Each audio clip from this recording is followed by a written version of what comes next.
প্রিয়র চেয়েও প্রিয় পদ্মাবতী, আমার পাপের রাজত্বে তোমার আগমন ভূমিকম্পের মতো ছিল। যখনই দেখি তুমি দাঁড়িয়ে আছো, আমার হৃৎপিণ্ড থমকে যায়। চোখের সামনে 6 বছরে গড়ে তোলা ভারী দেয়াল ভেঙে চুরমার হয়ে যায়। আমার চোখের মনি পদ্মজা,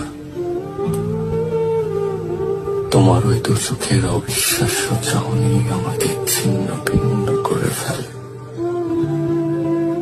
আমার কথা হারিয়ে যায়,